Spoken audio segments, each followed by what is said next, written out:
So then we go into this latest episode, and wow, the things that happen here is just.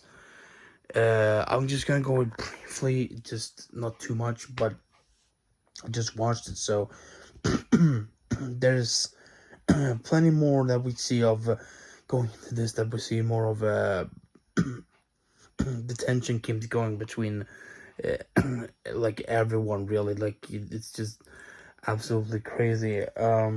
We start off, of course, with the Nick Fury and his wife. We see here that she was upset. She was sad when he was flipped away, and she mourned him. But then when he came back, she was happy. She thought they were gonna start up with his whole life as before again. But she couldn't because he left again on his own terms this time, of course. But he still did leave again, and he asked her like, "Who are you? I need to know who you are now." And and she said, "I'm myself. I'm myself before everything, before all this happened, before we were together." Because she's kind of doesn't want to deal with all that, even though she still doesn't want to deal with it. And towards the end of it, so we see that she's up to something as well. So, but we'll get to that. But overall, it's interesting to see that Nick Fury has that relation with her, and that's hopefully that will be shown more in the coming 3 episodes. But we go into more of what they are planning and what Gravik and his men are planning. Of course, this new guy that Gaia brought in to their I think, what was his name, Ado or something like that. I remember something. I don't remember exactly his name, but this guy that he's just a new guy that he gets assigned to a mission to go some kind of terrorist kind of thing as well, in the submarine. Gonna have an attack on the on a plane. They're gonna shoot down a plane or something, and of course they get some news about Nick Fury gets some news about it. Who's gonna be is the one like setting up the attack, who's gonna be ordering like from a different location. And he goes to Talos, of course, to get help. But Talos, of course, is like, "Yeah, after everything you said to me yesterday, you asked for help." And he makes him, in a fun way, makes him like say like, "Yeah, please, don't, I need your help because I'm worthless without you."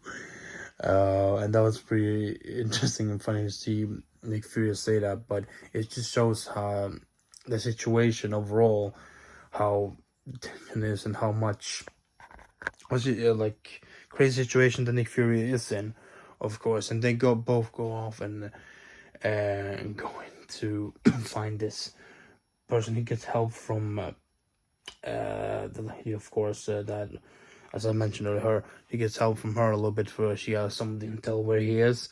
And this guy it's been named Bob of all names,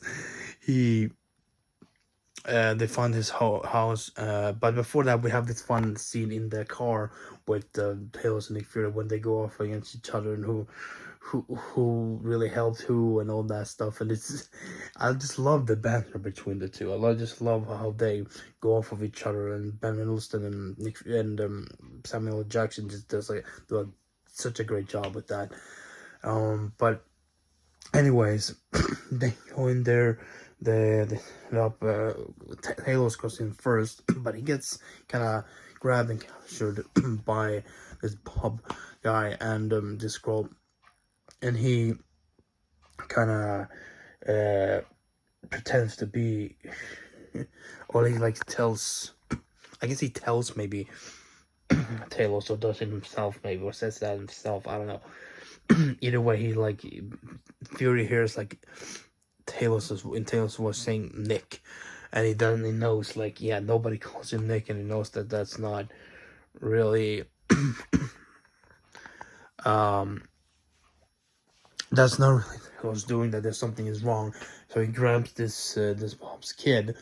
That's also in the, we see a little shot before that he's sitting playing video games. So he grabs him, holds a gun to his head, and like they exchange, and then they interrogate him, and try to get something out of him, but he's like, he's not doing it, doesn't want him to give anything away. And with this far in the show, we have seen that Talos does not want to kill other Skrulls normally.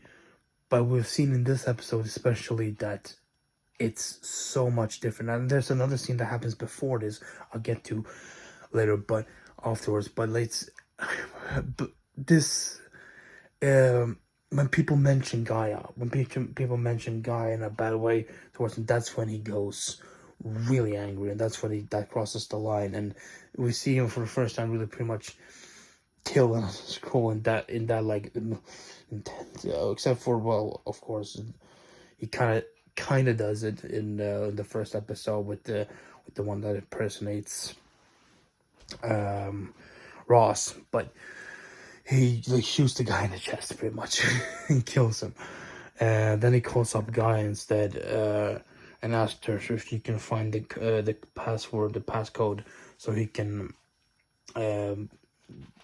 pretend to be that guy and kind of give up the password to stop the attack. She does, of course. He finds it and all that stuff, and he told her to escape, and we'll get back to that in a bit. But he then calls off the strike, and they leave normally. Like that, the mission is, it pretty much seems like a success, right? But then it's a lot of weird things. This is when it comes into the more interesting stuff. And this, we've seen throughout the show that they have been trying to make like this machine to really make them stronger. And in this episode, it really does confirm, yes, they're trying to make themselves Super Skrulls. In the comics, the Super Skrulls are kind of these, they're more stronger Skrulls that have different powers and stuff. And they're trying to make themselves look kind of more powerful. At least Gravik is trying to make everyone that's his plan, so they can really more easily, fight off any like threat that goes against them. So we see first off, and earlier in the episode, we do see Gravik and Talos talk at this kind of museum or something.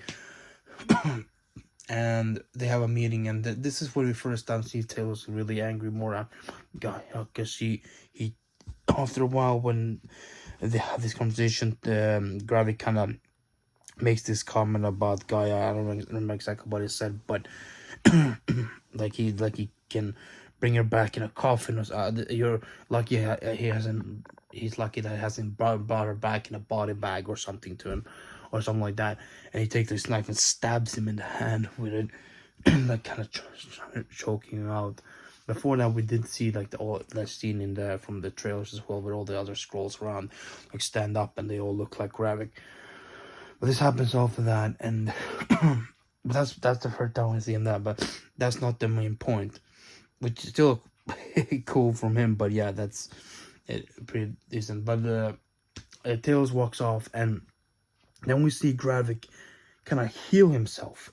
He pulls like knife like out through between his, like this cuts up his hand, like, and then you see him heal himself the same way the Extremis program did, like from Iron Man 3, with Aldrich Killian, what he did with his experiments and all that stuff. It's the same type of way. They have those powers.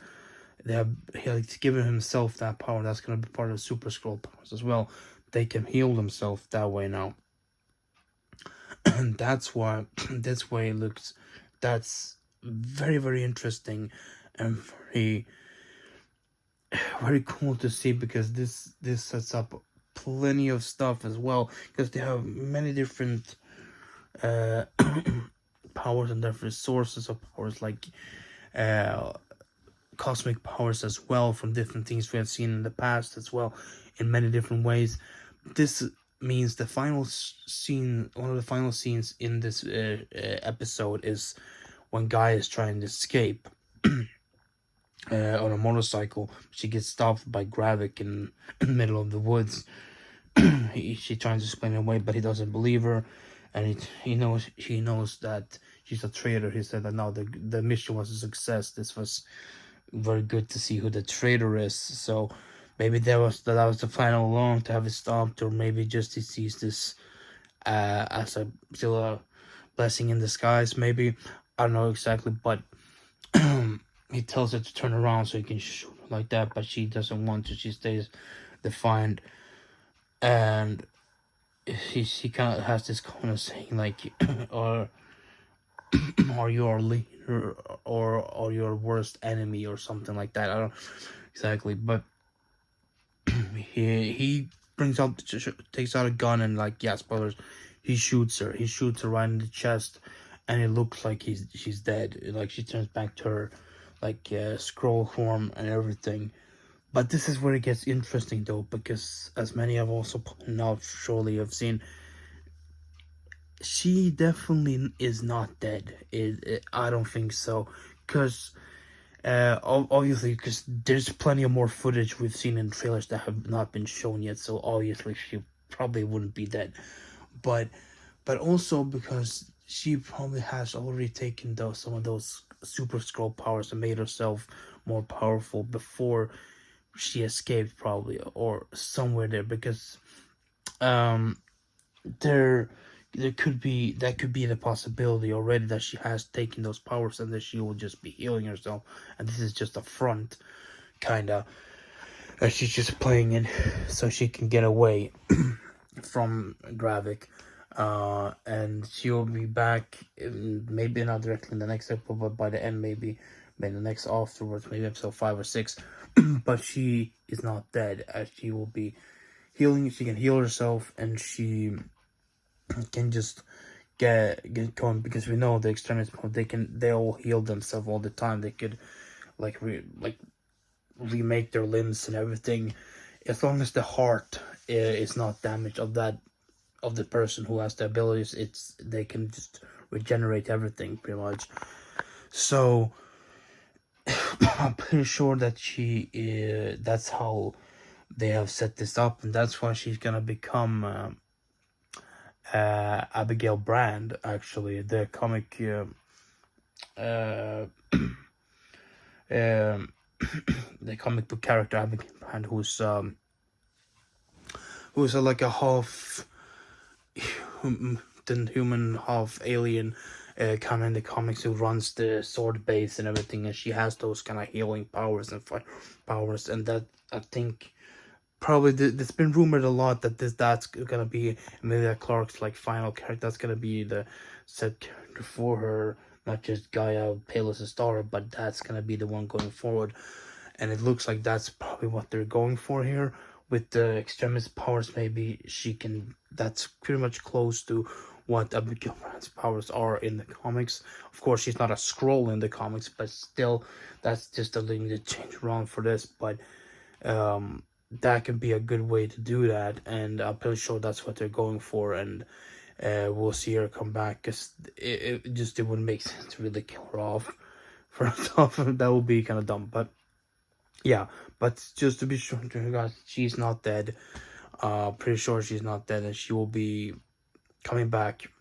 I don't know if it's directly in the next episode or some of the final ones, but she'll definitely be back, and that is a very interesting thing. And it's gonna be very cool to see how she handles everything, and how she gets into the battle, and how the powers are used, what all powers, which each scroll has.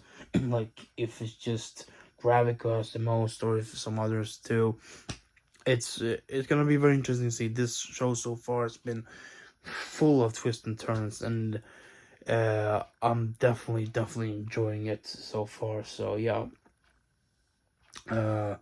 that's pretty much that. That's my review of the show so far. I hope you guys did enjoy that. If you did, leave a like down below, and also subscribe if you've not done that already, and ring the notification bell to get notified next time I upload, which will be soon again. Ahsoka trailer reaction coming up, and the next episode 4 of Secret Invasion, so keep an eye out for those. But other than that, thank you for watching. I'll catch you guys next time.